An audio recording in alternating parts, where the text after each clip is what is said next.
Welcome everyone to this second track of our webinar. We have two tracks running simultaneously. We are delighted to have you all here. And as the description of the webinars of this particular workshop says, we are going to focus on how experiential learning can be made more effective. What are the ways in which it works, successfully, and some of the limitations to experiential learning.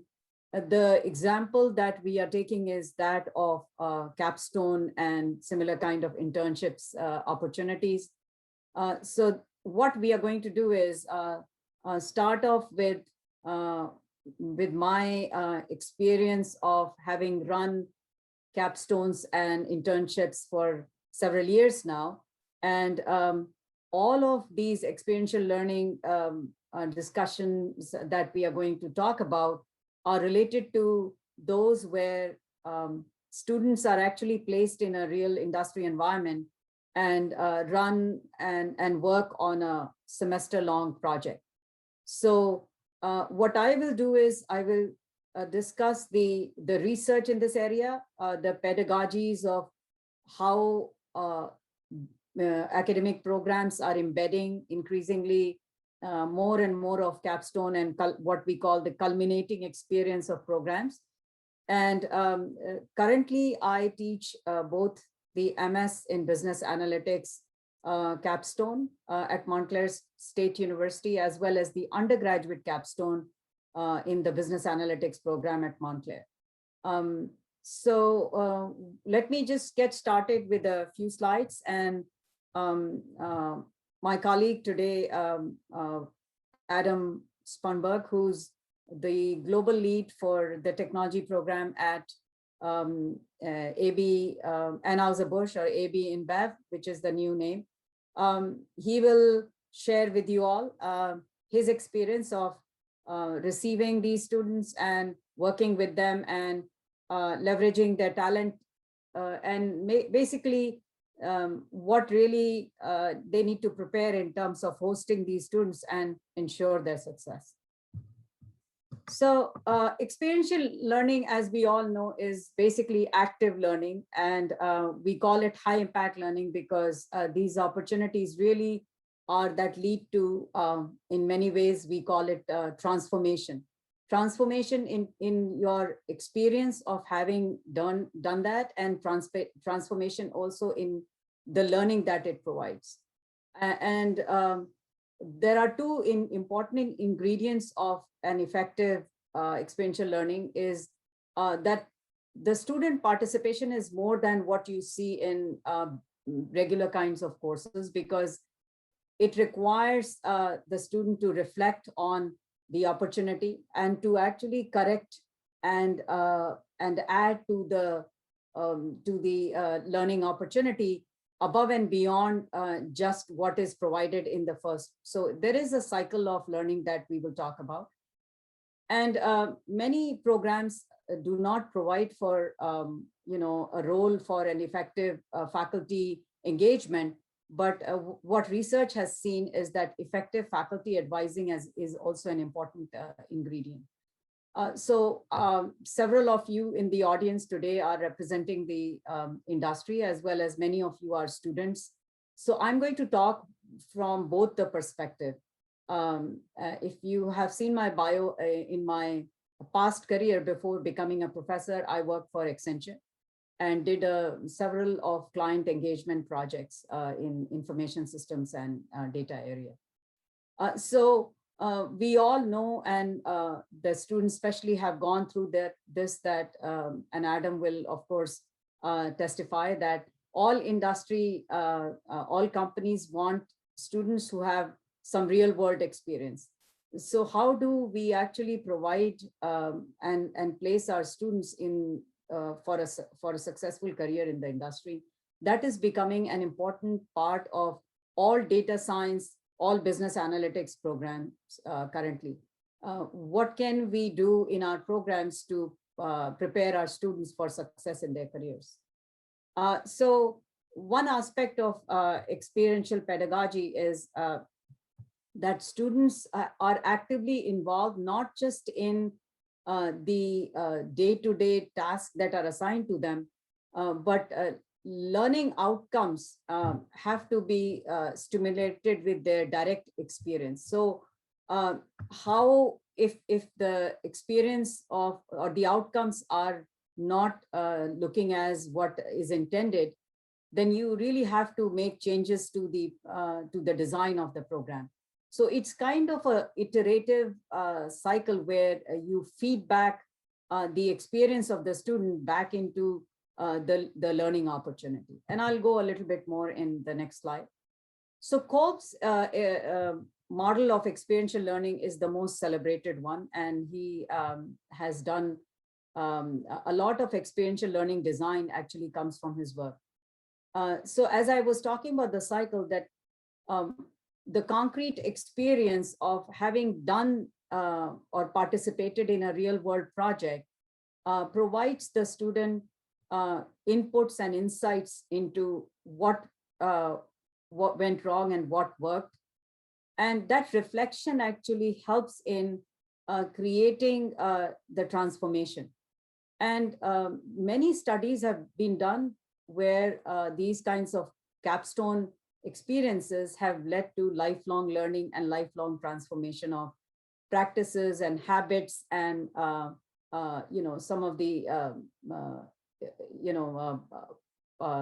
some of the things that work well in these projects. So once the active learner has reflected upon and made corrections and modifications to their learning process, that gets fed into the experience of doing the project. So they take it back and make corrections to what is being working and what is not working. So let me just quickly run through some of the benefits that have been already confirmed and validated in the research on experiential learning. So any well-designed and well-structured experiential learning programs, whether it's capstones or internships or co-ops, have contributed a lot to the experience of the college students in terms of their preparation for the real careers. And what has really worked well is programs which are designed around, as you saw in Kolb's model, frequent feedback from the faculty, diversity of the group in which the students are placed in, the real world situation, meaning that the scope of the project is such which puts the students to be able to successfully put into practice what they have learned in the program. So discipline specific content is also equally important. And of course, as I said earlier, that the evaluation of these assessment of these kinds of opportunities is not easy. And I think in general, we have not done enough to work on to design evaluation of these experiential learning opportunities. The reason being that the outcomes that the learner brings about are very different, and the process of learning also varies. I see it every semester when I have 30 students or more taking these capstone courses, and I place them in the companies, whether it is in terms of teams or groups or whether individual. Every situation that is brought to them is different. Every executive team that is supporting them is different. And obviously their learning environment is different. And a real good evaluation where we can actually learn about how to make more effective designs of these internships is a little challenging. So some of the elements of pedagogy in experiential learning is, of course, they have to be very relevant and meaningful experiences provided, which means that you really have to take into account the content of the program that the student is in. So for example, if it is a data science program, the project scope is such where the students get an opportunity to scope out the problem, define different factors that they are going to measure, using of technology platforms and different analytics methods, whether it's predictive modeling, whether it is data visualization, or whatever that may be. And physical and mental engagement on the part of the student in terms of social, physical, cognitive development. So it is an all-round exposure for the student. This is not just about covering the content which is specific to the program. The other aspect is that it has to be a guided opportunity, and reflection is a very important part of learning in experiential projects or capstone projects, which means that there has to be a structure, whether it is weekly feedback sessions, whether it is bi-weekly sessions where the advisor, the faculty as advisor, the industry representative, and the students gather together. But consistently, the intent is to really have a lifelong transformational impact in terms of habits, memories, skill sets, competencies, and even enhancing of knowledge. So what we cover in the classrooms is one aspect, but putting it into practice in the industry helps students acquire more knowledge about that particular topic, whether it could have been theoretical in the classroom, but it actually comes alive when they are in these projects. So some of the characteristics of experiential learning, obviously some of these things might be repetitive, but they have to be an experience where you don't end up getting judgmental feedback. It has to be an environment that facilitates students' own understanding of the problem.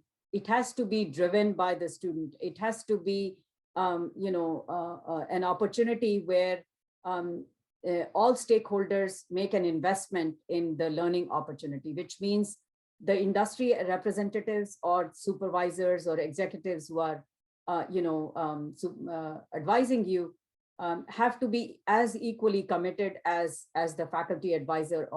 But one thing to take away from this, I would emphasize for the students, is that it is your own reflection of what you are capable of, and if it needs changes to your, how you view things and your values and your, principles that guide your, analysis of a certain situation, then those need to be taken into account.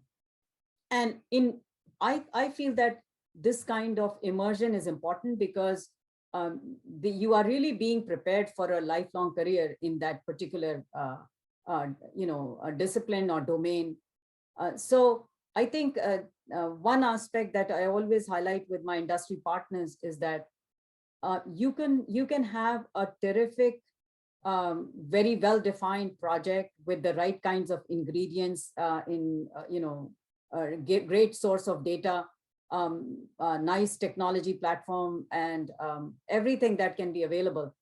But the empathy that is necessary for the students, to be able to bring out their best has to come from the industry partners, in the sense that you have to be willing to not just have the students on board, but spend the time, have the right kind of processes that will allow students to, review the outcomes with you, to actually get the feedback on a periodic basis, and understand the limitations that the students have. So these are not, practitioners who've been in the industry for many years. These are students who are straight out of programs. so that empathy and that willingness, and even I would go a step ahead, is the motivation that the industry partners can provide goes a long way. So here's Adam's slide. I mean, from my perspective, that industry partner is the important component of this experience. And obviously, they have to be willing and outrightly available. So both knowledge and empathy are important. And in some of these collaborative relationships, I've seen that, if it is a 15-week long program and semester, and about 10th or the 12th week, things start looking to be overwhelming. But I think if the industry or the company is in participating hands-on, then the successes of the students become very obvious. And one thing that really works is that if the success of the students are tied to the value proposition that they bring to the company, that really is a win-win situation. So the faculty is seen as the mediator, the trusted facilitator, because the faculty advisor has to be both the spokesperson of the student as well as of the industry. Because obviously, if there are things which are not working, so the faculty advisor really ends up having these meetings one-on-one separately, besides the one that he or she participates along with the students. So I think one big challenge that most of the programs have is of sourcing of these projects. I think especially more so during the pandemic, it had become quite challenging for the students to find their own projects. So it depends from university to university. Many universities have programs where they expect the students to actually bring their own projects. Some other places, they have, some other university programs have sourcing of projects that comes from alumni, from trade associations, from third-party vendors. Now there are vendor platforms which allow universities to look for projects and screen projects. Many university programs, and my colleagues I've talked to in some other universities, actually hesitate in including an experiential learning course, or whether it is a capstone, internship, or co-op, precisely because they don't know how they're going to find those opportunities for the students. So again, the criteria for an acceptable project is that it has to be where the students get to implement, apply what they have learned in the program.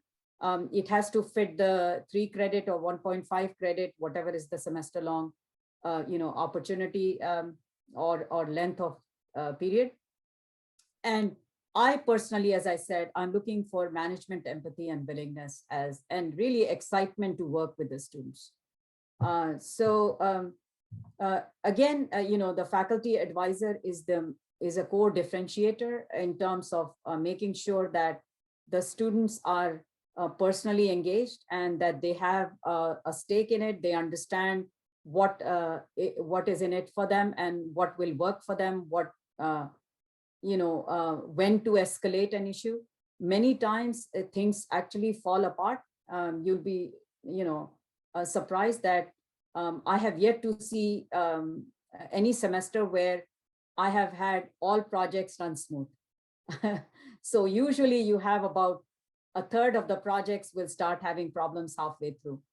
So that's, engagement with the industry, partners being on board and escalating issues as and when they happen on time is very important. So obviously, the emotional engagement of the students is at the core of this learning, which means that the students realize that this is not just about another course where they are going to be delivered or a bunch of chapters from a textbook or theoretical content around a particular topic, whether it is visualization, or it's big data management, or I'm giving examples of, analytics program, but that this is a more, time consuming and immersive and requires their full commitment, and that ultimately that it will result in transformative learning outcomes, which will in many ways have a, sometimes lifelong lasting experience.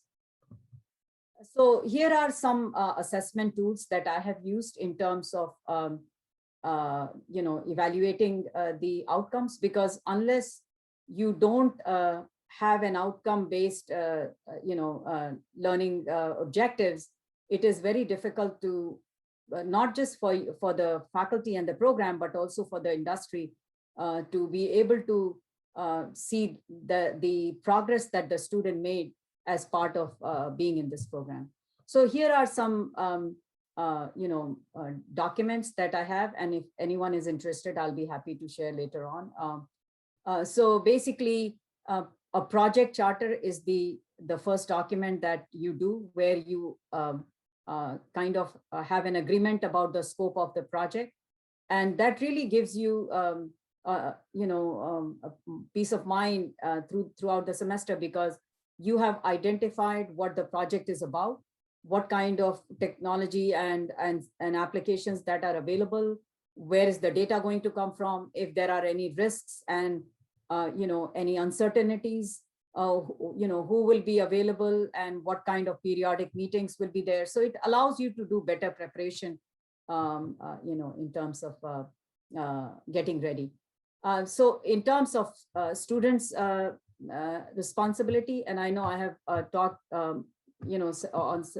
I mentioned this on several other slides, but commitment of personal learning is extremely important, and students have to understand that this is really the opportunity where they are getting ready for a career in data science or business analytics area.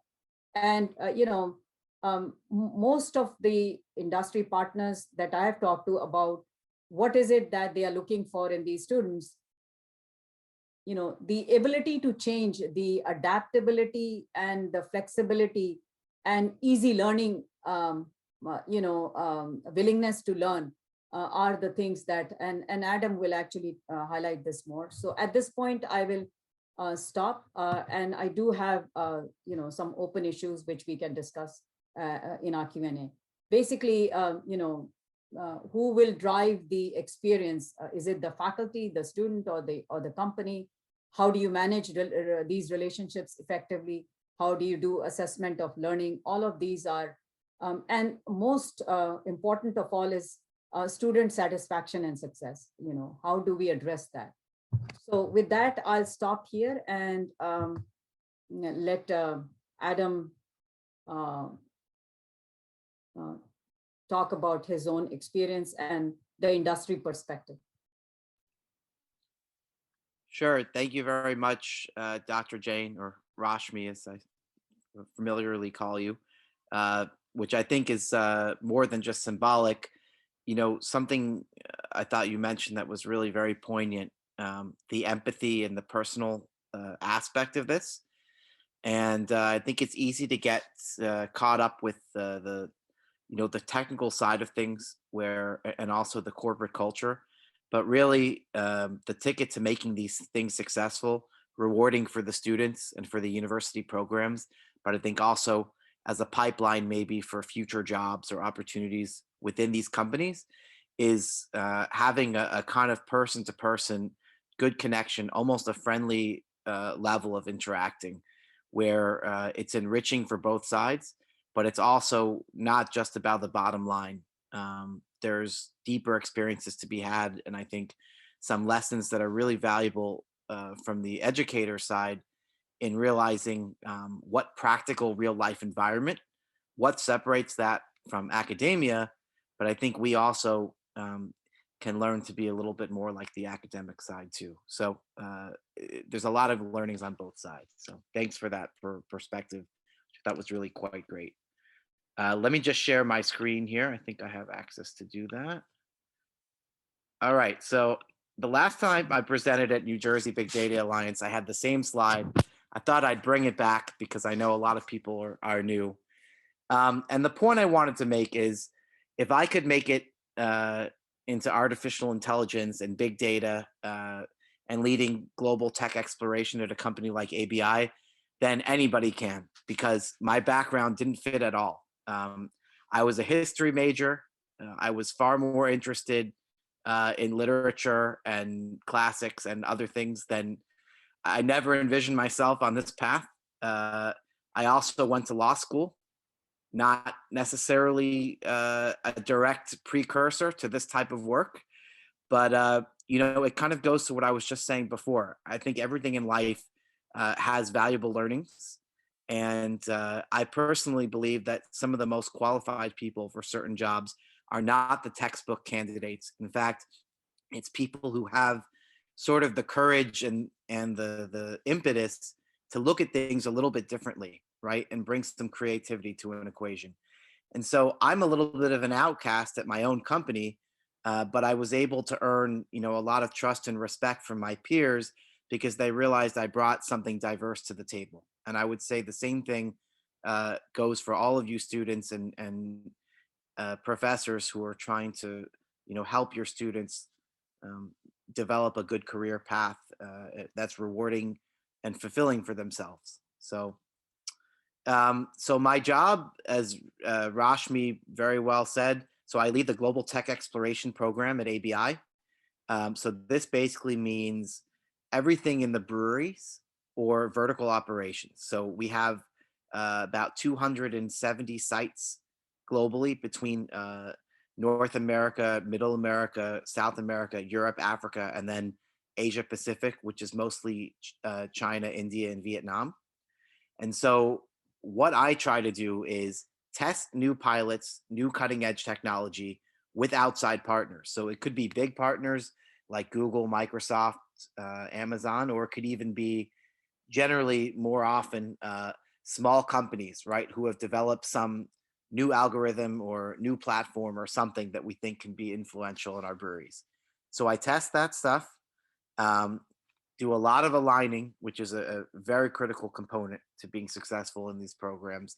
And then if we're able to prove that, um, try to take that idea and scale it to as many sites as possible so we can get those benefits across the board. So it's a pretty fun job. I'm not going to lie, it does come with, it's not all fun. Like everything in life, there's some bureaucratic sides to things, but all in all, I consider myself incredibly fortunate to be in this position. And that's why when I was lucky enough to get this role, it was really important for me to think about giving back and trying to do whatever I can from this position to help students find similar happiness and fulfillment, like I was saying, in their career. So, but personally, I really do love the job, and I have no plans to stop doing it anytime soon. So I wanted to talk a little bit about the university partnership, maybe from a different perspective than Dr. Jain here, which was a lot more academic. Here, if you look at this picture on the left, you're probably wondering, where is this? I would have guessed that was a pub somewhere in England. Actually, this is in Tokyo, Japan. Um, and if you notice, right here is a familiar face. So there's Dr. Jain. So when you talk about what are the opportunities that can come from this partnership, who would ever believe that a discussion that started with Rashmi and I having students from Montclair State come to our brewery in Newark and take part in projects as part of internship programs, that we would actually put on a major showcase in Tokyo, connecting people from our Chinese operation and also a university partnership there, the KO University System Design. So this is the kind of stuff I think that can happen, when you're willing to really build bridges between these two sections. And let's just say it was a wonderful event. We learned a lot from each other, and we're still benefiting from the fruits of that 2 years later. So thank you, Rashmi, for being the linchpin that set all that up. It's an unforgettable experience for all of us at ABI there. Anyway, I can't promise that any students here that we can get you to Tokyo, but at least maybe we can get you on a track where you could end up in a room like this. So I wanted to talk a little bit about the architecture of how we set things up, and I know this is a little less about student programs, but I think it's relevant for you to understand the kind of questions and discussions that are going on in these digital transformation efforts, right, at companies like ours. So we're in the CPG space, but we are really manufacturing industrial data type of operation. So at our, okay, there we go. So physical layer, right? So imagine this is the actual plant itself. Um, we have all these different equipments. We have data being collected through historians and other servers and boxes. And it's all this huge mess of many different countries with many different systems, all trying to innovate and implement things together. So how do you standardize this, right? Well, it's not so easy and you can't completely do it, but you can develop at least a guideline or some common architecture so that when you move forward, what you would love is that, let's say you met some AI company from Princeton that developed something incredible and it worked extremely well in Newark, right? We tested it there, and now I could go over to Putian, China, or Guarulhos in Brazil, or Abai in South Africa, and we could apply the same thing within the same year, right? That would be our dream state. I wouldn't say we're all the way there, but we've made a lot of strides to where things are more scalable than they used to be. So you have that physical data, then you have this edge cloud layer. And I put them together because, to be honest, this is a debate that you could have for the rest of time. What should be on premise and what should be in cloud? Depends on what day you ask me that question. I probably lean one way or the other. So maybe even somewhere when Rashmi was speaking, I was more on cloud. Now I'm thinking edge. It's really that tough. But what we're trying to do actually is build a successful strategy in both scenarios, and then in some hybrid way where we can take advantage of the best of both. So a good example of that would be we're doing an advanced process controls project on our boilers and compressors, where we actually have predictive AI that's telling us, building a digital twin, a full simulation of what is the optimal baseline for energy usage on this boiler, let's say, right? You need that input to be fed through a set point that is on premise. It has to be, because you need that extreme real time component. But the models that you're building, which could be at multiple plants, actually could be done from a cloud layer, right? So, how can we set up an infrastructure where we can make sure our models are benefiting from all these learnings that are happening on the floor, but we can also make improvements and tweaks and then send that into enhancing these algorithms? So these are the kind of challenges that we're always thinking about. And I hope for some of the students here, is the kind of thing you'd be excited to work on, right, as one of these capstone types of projects. So data, I mentioned, right, getting the shop floor data there. Now, what we've done is we've built these platforms, but this is really a bit arbitrary. You could call this whatever you want. There's a parallel group we have that, rather than making it about data systems, front end mobile technologies, and smart analytics, they made their three sections productivity, flexibility, and sustainability. So there's many ways you can go about this, but the point is you have to find some way of delegating and dividing, because the task is too great for one person or one group. And somehow you have to then work together as a single organism, or at least a non fractious organism, let's say, the best you can. So then from this comes these different products, right, that we're working on. And I mentioned here the APC, that's the Advanced Process Control Project, right, about boilers and compressors and energy prediction. Okay, so digital factory. This is this element that we're now putting on top. Our partner is Microsoft, almost exclusively at the moment. I personally am a big believer in multi-cloud, but some of these decisions are above my pay grade. And once you get to this level of agreement, you can either work with the systems you have, or you'll be fighting a Sisyphus pushing a boulder up a never-ending hill. So we're working with Microsoft, and we're trying to build basically a better cloud structure so that we can do even some of these more real-time data related projects with inputs coming from, say, a big data lake or data center. And it's very hard, but we've had a couple iterations of this. I think we're on a good step in that journey now. And then finally, these are the business capabilities. So these are like our operations groups that are driving what these things should be in the platform. And then finally, who this is really for, it's the front line, right? So the actual operators who are in the breweries, they're the ones that ultimately get these tools. And this is who we're trying to benefit. So if you came to do a capstone project with me, say through Rashmi's programs or one of the other people here, ultimately a good metric of success would be, did we deliver something that helped an operator in his or her everyday job deliver something better, or made it easier for them, or it was cheaper for them, or it was more sustainable, whatever our target is that we're going for in this particular project. So hopefully that wasn't too technical and I haven't lost the room there. So exploration, I'm the first part of this whole pipeline, right? So you see this funnel here. I'm this nice red arrow. So what we do is we basically scout the whole world for ideas. It's a combination really of coming from different places. Some are from our own business needs and requirements. And in fact, a little tug of war that I have sometimes internally is I have this thirst to do a little more of what our director likes to call open innovation, which is a little bit less restricted, but you have to also cater to specific gaps that we know are in the business.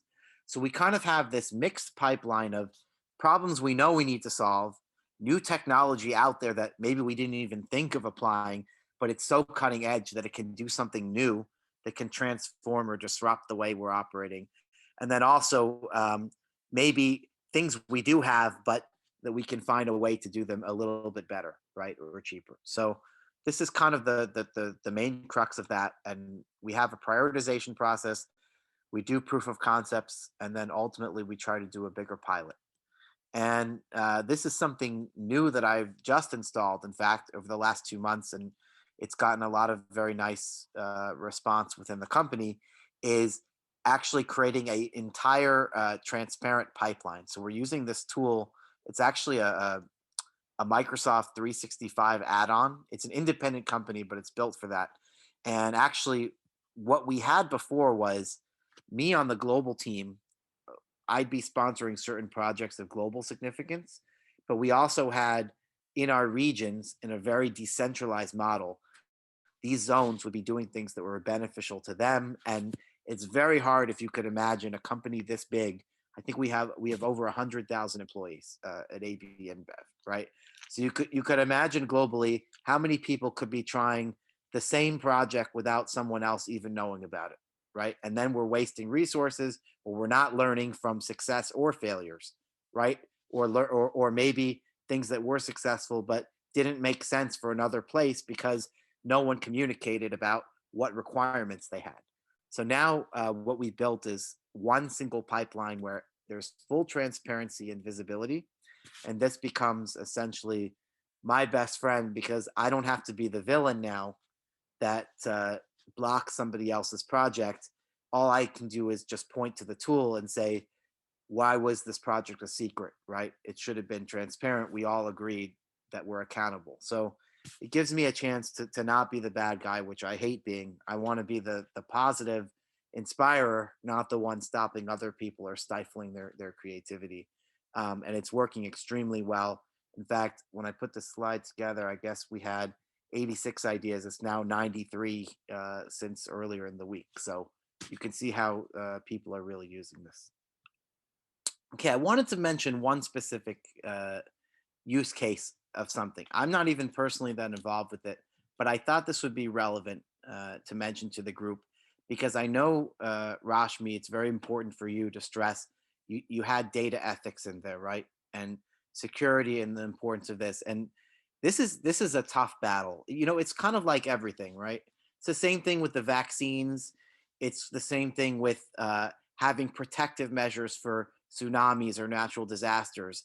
It's very hard to get people to spend money on things until the disaster happens, right? Something takes place, and then people say, oh my gosh, we really need to be more secure. So one thing I'm pretty proud of that our group, and it's more my colleague in this case than me, we were very proactive in this OT cybersecurity space. And I mentioned this, it's not to pick at our competitor Molson Coors. It's more to make an example of why these things are important. I don't know if you saw, but a month ago, you see this headline. They had an absolutely terrible OT cyber attack. So it was over the news. It was a WannaCry virus, which is usually what it is in this OT space. And what we were very proud when we did that assessment is if that same attack had come to us, and maybe it even did, right? And we thwarted it because we had taken these steps in advance and were willing to invest a little bit more. We were protected from this sort of attack. So I know it's a little off topic from the rest, but I thought it was a good lesson to show you that sometimes pursuing just the bottom line ends up really hurting you. You need to think bigger. And in this case, it even did protect our bottom line in the end, because that one disruption for Molson Coors probably cost them tens of millions of dollars. That happened right there. And it only takes one, right, to really set you back. So finally, I wanted to end with a little more of this empathy ethics statement. In fact, this is a picture I took with my own iPhone when I was visiting one of our plants in South Africa. And it really affected me.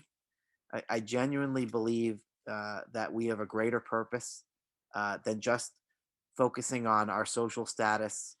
It can be, especially for you students, right? That can be very hard to really believe that when you're in this rat race of GPAs and competing for who gets into what program and what this job pays versus that one. But I'd strongly encourage you to really think outside of yourself on that. There's things that matter much more. And something at ABI that I'm really grateful for. When I took this job 3 years ago, I kind of made this promise to myself that I was going to be unabashedly myself, better or worse. And I have some eccentricities. I'm usually saying awful dad jokes and puns. I often will go off topic or tangents, just like I probably did in this presentation. And what I noticed is by being sincere and genuine, there's such a lack of that in today's world, and especially the corporate world.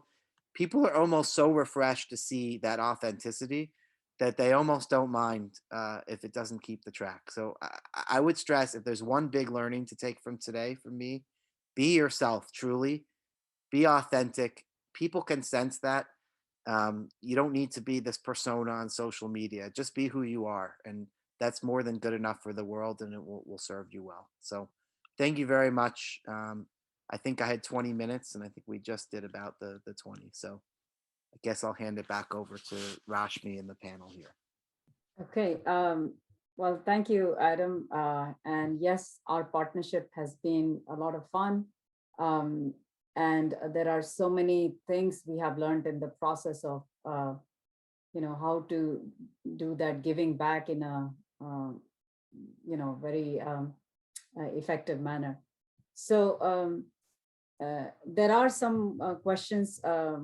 And by the way, I'm happy that some of my colleagues are in the audience who are doing the same thing in other universities, teaching capstone courses and dealing with the issues of managing the capstone courses and ensuring, because all of us are interested in ensuring the success of our students.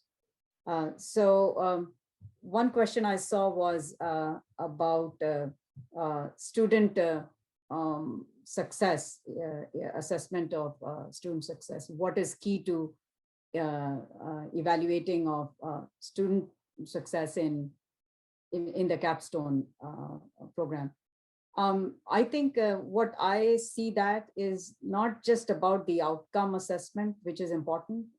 I focus more on the structuring of the program. And I think we all, my colleagues who are teaching capstones and similar kind of courses in other programs would agree. And, that it's really what you start with and how you structure the entire semester deliverables and reviews, the periodicity of it, and what are you really targeting at.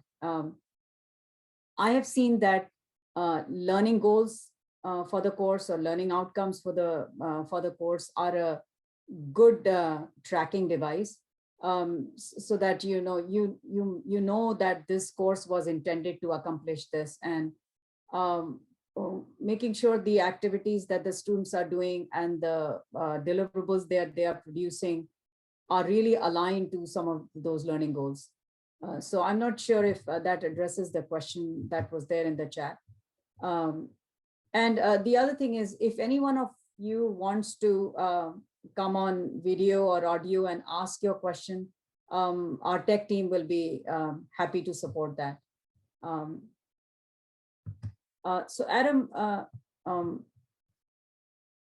the questions that might actually help some of the other industry partners today in the audience. Sure. What is the value that the students bring? What is the value proposition? And again, as you rightly said, that it's never or hardly any time when it's the bottom line, right? It's the other things which are important. What is the value proposition for companies to be willing partners for these kinds of experiential learning programs? Sure. So thanks. Great question, Dr. Jain. I would say it's a couple of things, right? I mean, the first thing being, what is the specific project? So obviously you have a goal, right, that you're setting out. If the program is, say it's a semester, so maybe you work for over a 3 or 4 month period, right? So you'll have some goal that the student is going to work on, leading to a defined success metric. So that's the obvious answer, right? But I think the bigger answer also would be maybe adding a perspective that we don't have. And I can tell you, I still like to think that I'm not that old, but definitely each year I look at students in these college and graduate degree programs, and I start to feel a little bit older. I'm sure some other people have gone through this process. I'm not completely up on everything that's going on. And I'm not even talking about, whether it's TikTok or whatever. I mean, there's things that, young people always are at the forefront. It's just a fact, right? Who's always leading the way, the pioneers when it comes to what's hip, what's trendy, what new tech is best used for this. It's the old joke, right? That the professor of technology needs his teenage daughter, to show him how to actually access things online, right? So there's a kind of I think a lot of mutual information sharing that can be lasting even beyond the project. And then of course, maybe I'll mention a specific case. There was a student, I hope you don't mind my mentioning him, Rashmi, Kuldeep, who we worked together. So he worked on a couple of things for us, but there was one project in particular with glass supply where he was helping us. And, I'm still friends with him to this day. This was, I guess 2019, I think we did that. And, I text with him.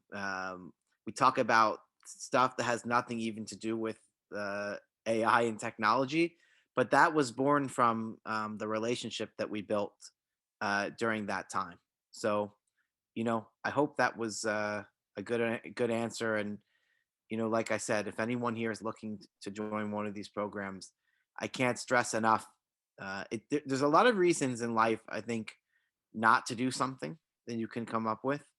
And usually they're justifiable.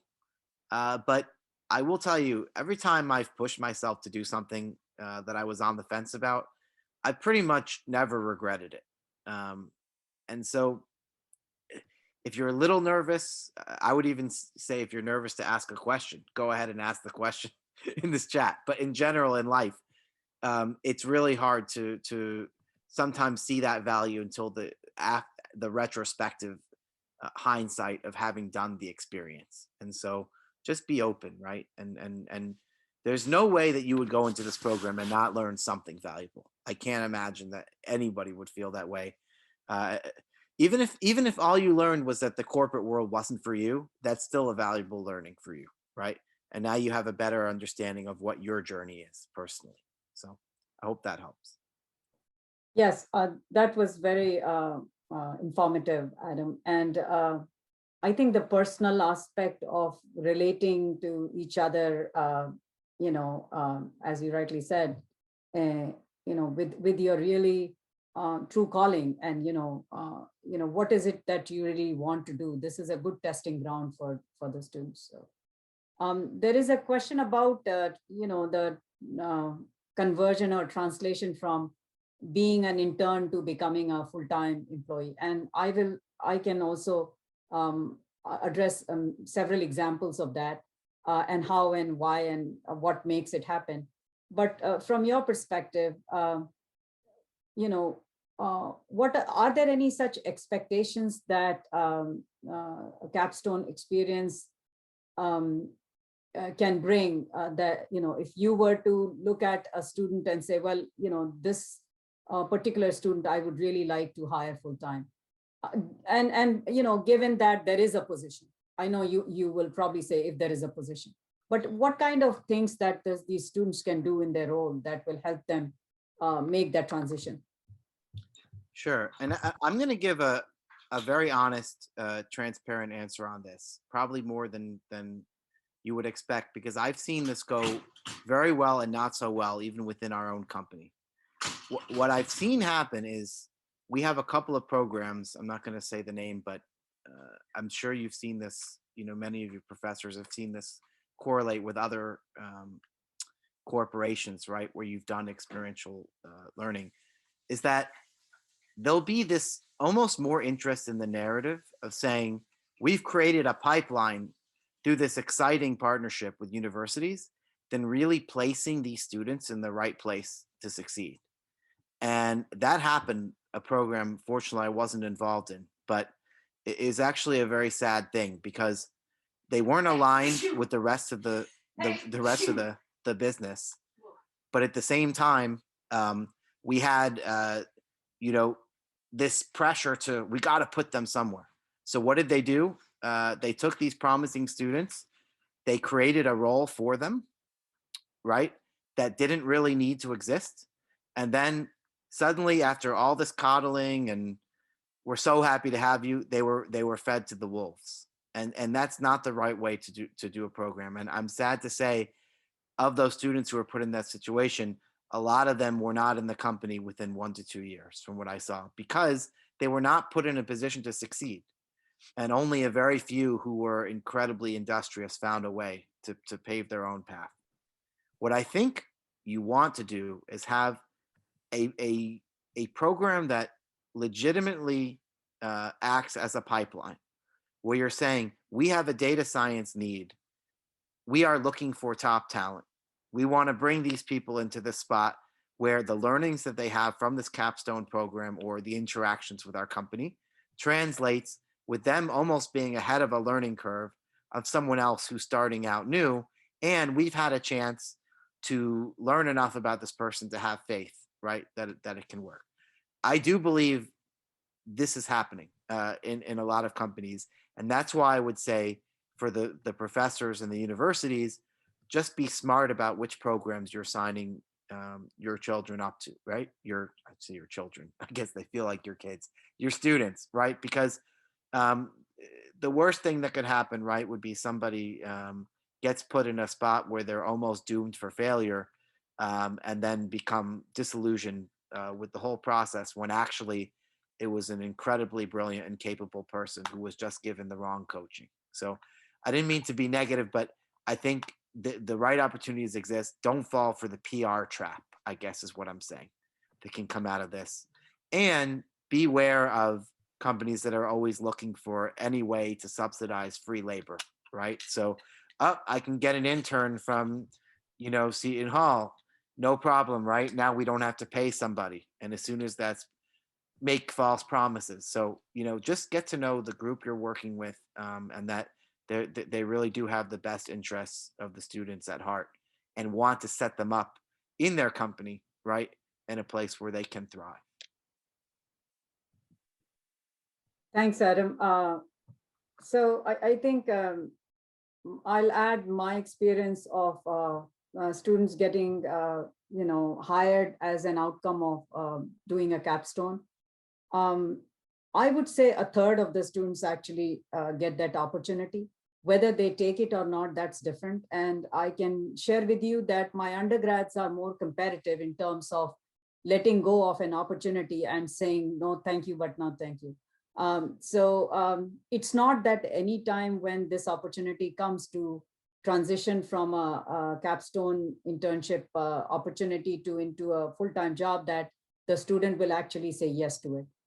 So what I have seen is one thing that is consistent across all those transitions when they happen is that the student really was seen as someone who goes above and beyond the requirement of that role. A lot of time that happens, because the student finds himself or herself in a position where there is a lot of excitement, there is an opportunity to contribute, there is an opportunity to stand out as a leader, and they just did not really expect that. And so they just kind of, excel over whatever they were expected to do. So going above and beyond the requirements of the role has been consistently common in all these transitions when students have been hired as an outcome of a capstone or an internship. The other aspect I would say, and it's also related to another question, is whether students have been able to find a big data issue which has a real impact on the company. Yes, I have had situations where students, even in the current semester, where the company is so thankful and kind of really, surprised in terms of the kinds of results that they have seen. I cannot go into the specifics of it, but for example, a non-profit where the company thought that this kind of data didn't exist, and the students were able to find that data, and they were able to actually make good conclusions and recommendations for the company.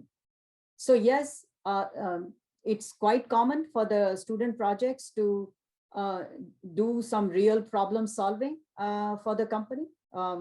Adam, I will ask Adam also to add to this. And it all depends on how willing and open the companies are to let the students experiment.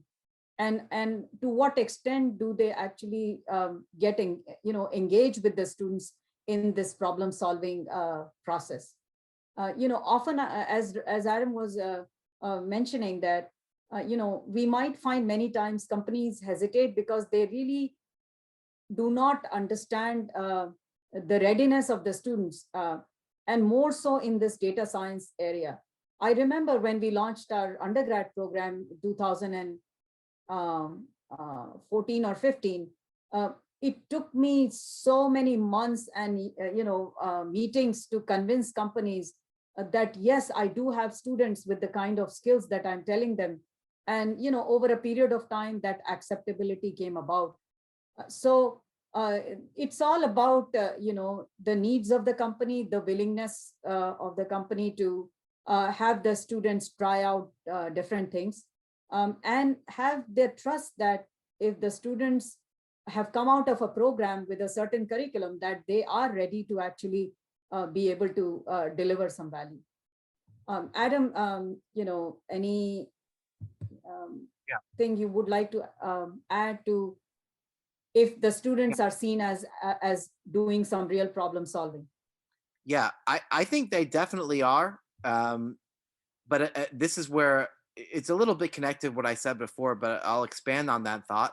I think it's really important that the students have the right champion for them at the company, someone who's paving the way to give them that chance, right? To have opportunity and be respected with their capability and the work that they're doing. And I'll be a little self-critical of myself in this area. One of the challenges I had was sometimes I would be really busy working on too many things, and because I didn't have time to necessarily sit there and work with the student as much as I would have loved, I think we missed out on some opportunity for growth for us and for them. And it was something I was very self-reflective about. In fact, after one of these programs, because I actually knew just how intelligent this student was. And don't underestimate how many people who sound like they know what they're talking about in this corporate world don't really know the core fundamentals of what they're doing. People that you would assume are data scientists, your students may know just as much as them, maybe more in many cases. And there's a lot of glib talkers and people who find a way to, I don't want to say ride the coattails of others, but they know how to speak the corporate lingo, let's say, right, to advance. But the ones who are really making the difference are often the data scientists and the people who are working between the trenches, right?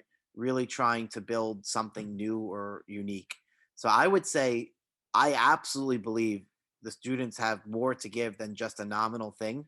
And in some cases, maybe even can be transformative in the project that they're working on if it's a good project. So be pretty positive about that opportunity for them.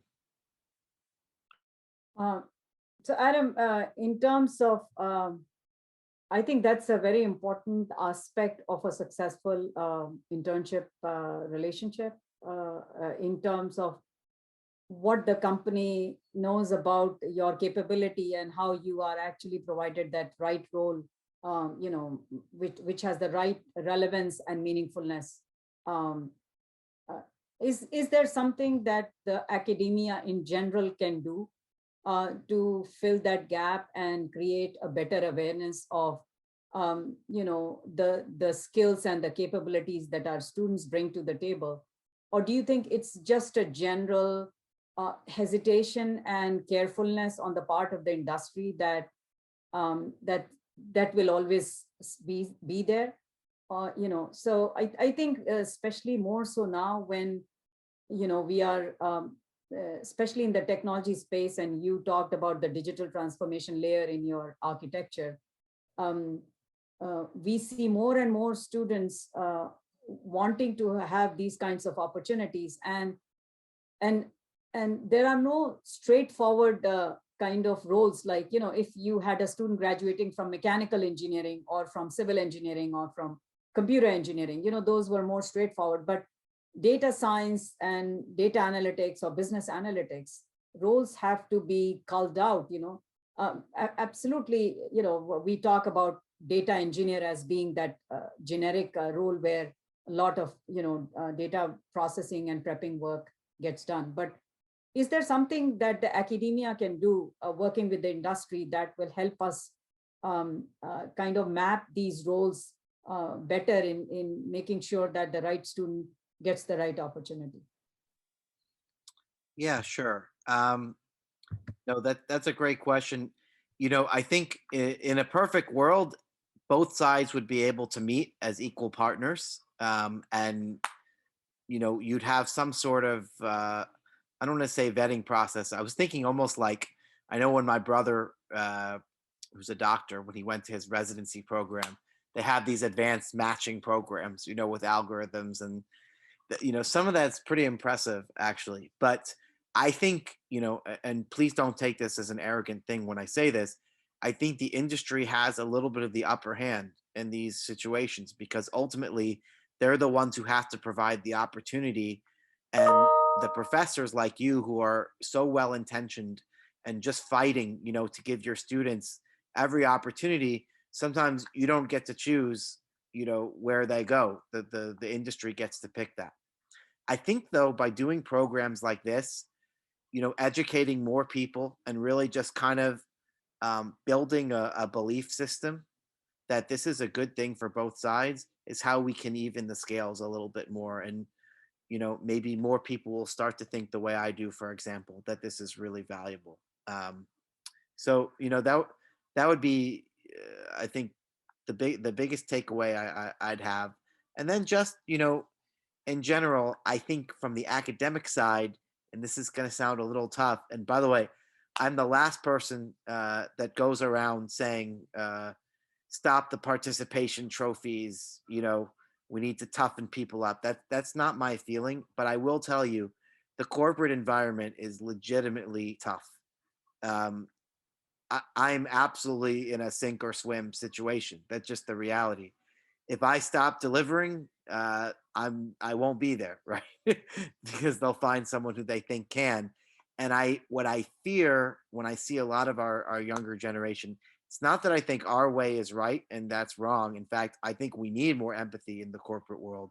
But what I saw happen with, and I told you like I said, a couple of those students that didn't make it at ABI who came through those programs, they were, unfortunately, there's no academic advisor you can go to because, a situation is stressful or something's unfair, right?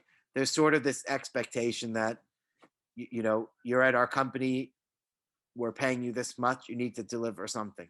And I don't know how you solve that, but maybe a little bit more of at least conditioning these students to know what they're in for uh, when they escape sort of this very healthy, comfortable university environment into this kind of colder reality.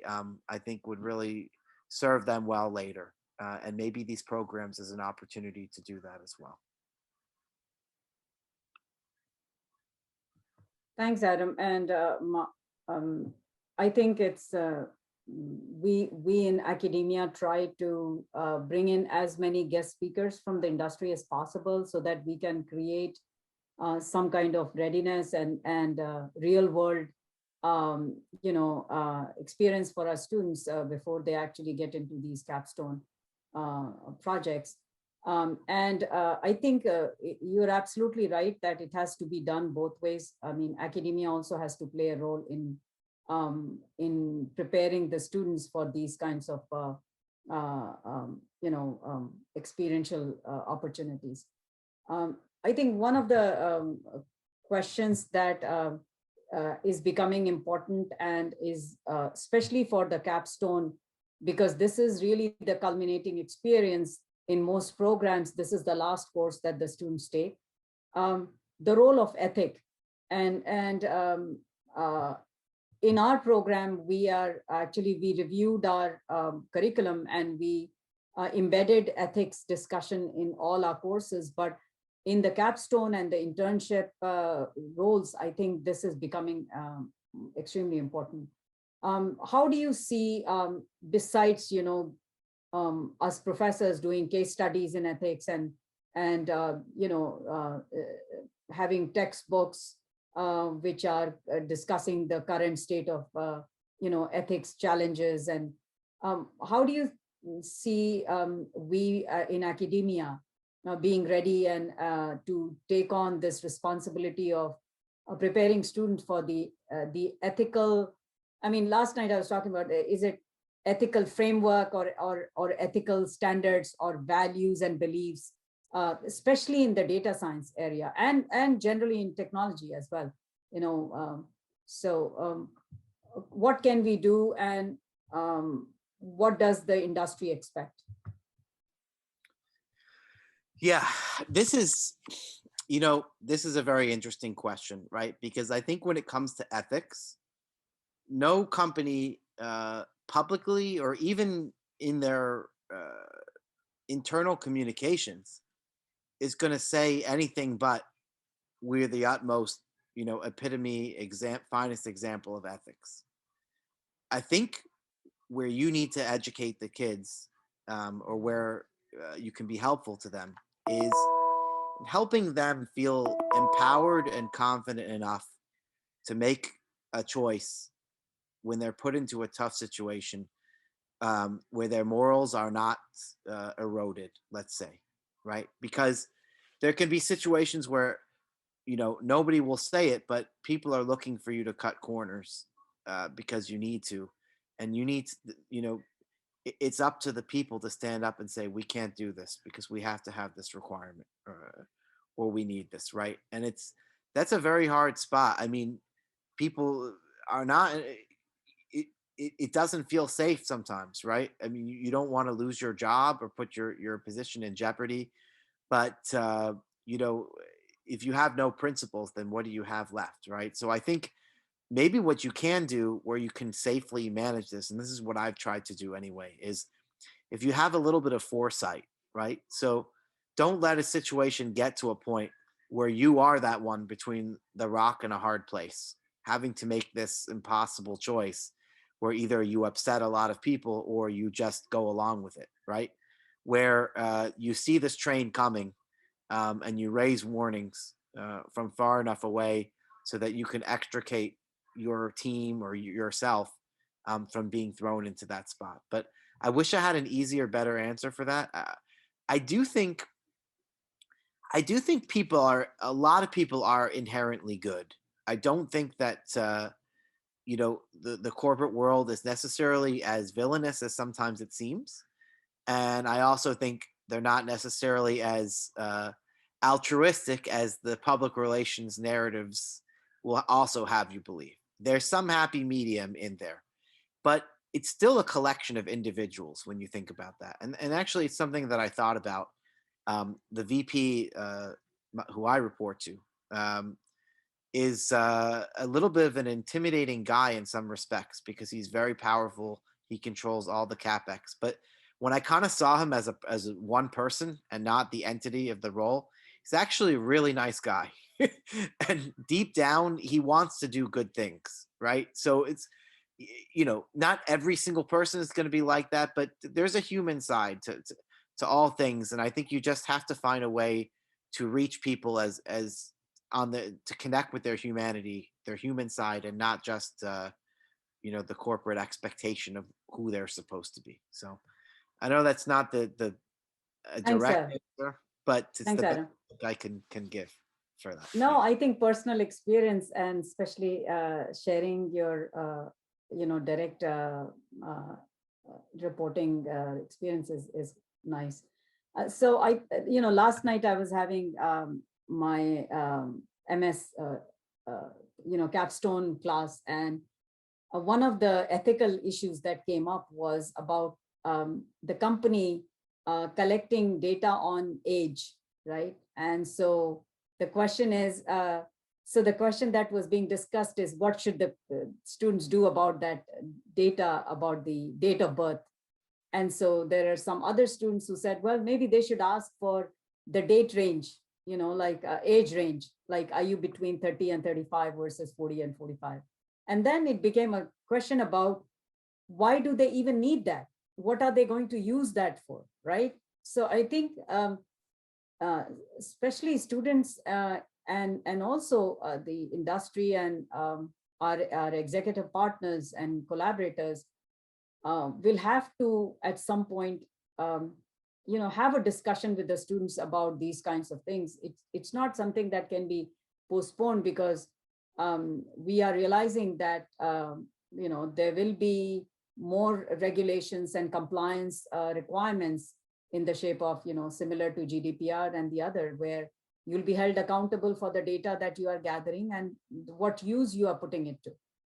So I think I'm glad that the students are discussing these questions in the capstone classes when they are handed over some data by the company, or they are made to collect some information about, like one of the teams is working on disabilities related data, March of Dimes or some other kind of. And so, being sensitive to the fact that you have all this personal information about individuals and how to declassify it and what to do with it, how to manage it responsibly. I think these are going to be things that the students will have to face in their, industry roles. Yeah, if I could add one comment, Rashmi, that I think, because you mentioned about using demographic data, it actually gave me a point I'd like to stress. you know, something I was really personally passionate about trying to do my part in. I'm actually part of a group within the North America organization. It's called Network of Allies, and it's basically we meet once a month and develop plans to try to improve diversity, inclusivity at the company.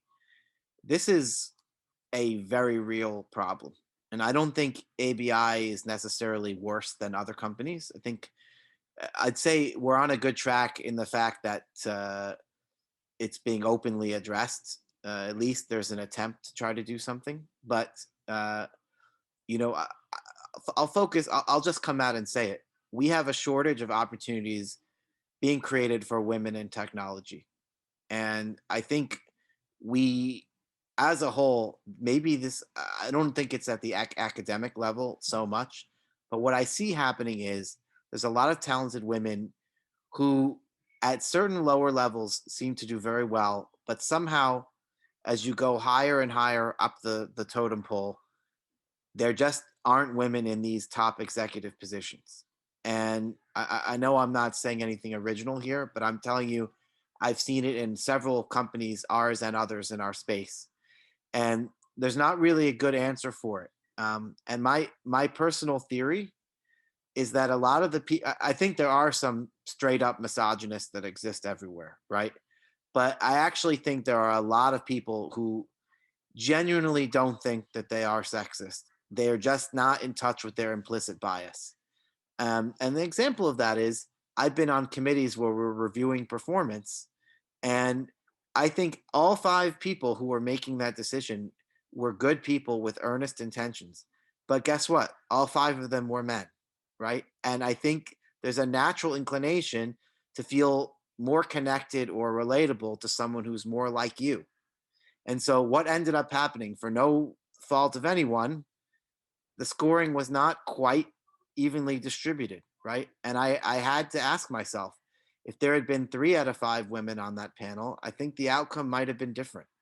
And so somehow or other, I think we need to use these programs to give women who are interested in technology opportunities to have an avenue forward. And consider me very committed to doing whatever I can from the inside to help promote that. And then, honestly, Dr. Jain, what you've done is really inspiring yourself. So thanks for being a trailblazer in this sense.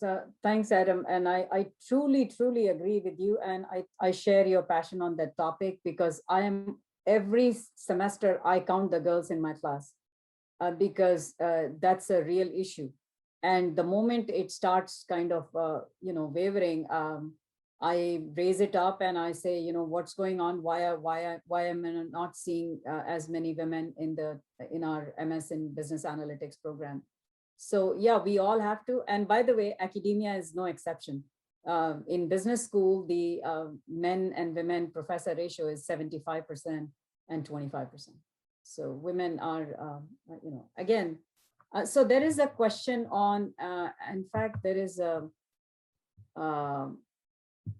so we definitely need to continue to watch out for this, diversity discrepancy or issues if and when, of course, wherever we can. So there was a question about running capstone programs virtually during the pandemic. And I think all the faculty members in the audience probably are aware that we all have been doing that.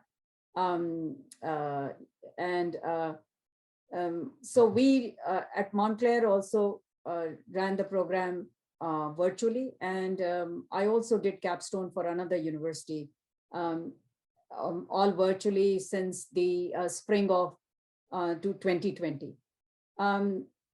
I think what has really worked well is starting off early. So for example, my spring of 2021, actually I started, preparation started in November of last year.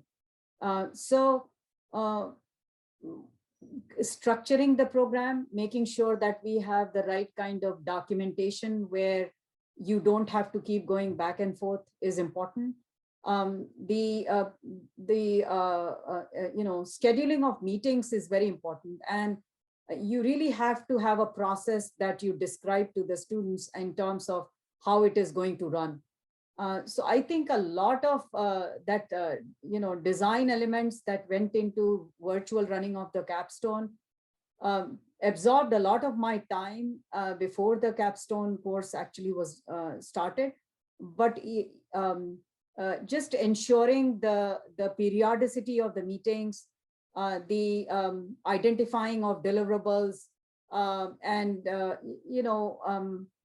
reinforcing to the students again and again that if something is not working right, you really need to escalate it right away. Those are the kinds of things that have worked. Do you have anything to add to, Adam, virtual internships during the pandemic? And I think that will be our last point of discussion. Yeah, I'll add one comment here. I think I would say it applies even beyond the virtual internships program. I think a kind of maybe a truth that a lot of people suspected, but this pandemic period proved, is that people can do a lot more work from home virtually than we thought. And that I think it's going to be very interesting to see what happens as, well, let's hope, right, with the variants, that vaccines take hold enough and we eradicate this problem, because a lot of people realized their work-life balance was better at home. They had more family time. They were still able to do their job extremely well. We may start to see, I think, more and more of these programs actually thrive in a virtual environment. And so I think there were, in a way, if you wanted to craft an experiment and say, how can we learn about how truly effective virtual learning is, the surest way to do that would be to knock everybody out of the office for a year, right? So it happened under absolutely, horrendous circumstances, but I think we have learnings. And I would say you need both. You can do a lot more at home. I will tell you, something has been lost in the team building, the camaraderie, the ability to work together. So I'm looking forward to having more interpersonal reactions. But I know we're running up on time. I did just want to say as a final point, and this is for you, Dr. Jain, as well. I actually have one really interesting project I'm working on right now where I could for sure use some help from students at a university. So I'm just putting that out there. If anyone wants to pursue that, to please channel that through your professors, and we could see if Thank there's. you. Yeah. Thank you, Adam, for being here with us. And I know that that anything that you take on, you are always so deeply engaged in it. So it's always been a pleasure to have these conversations with you. And I really appreciate your sensitivity and your openness to accepting students and keeping in touch with them. So thank you so much. And thanks to all the audience for participating. And the link to this session will be made available to you after the symposium. So tomorrow we'll get back at 9 o'clock for the main session it's day 2 of the symposium. And with that, we'll close today's deliberations. Thank you for attending. Thank you so much, everyone. Thank you for having me.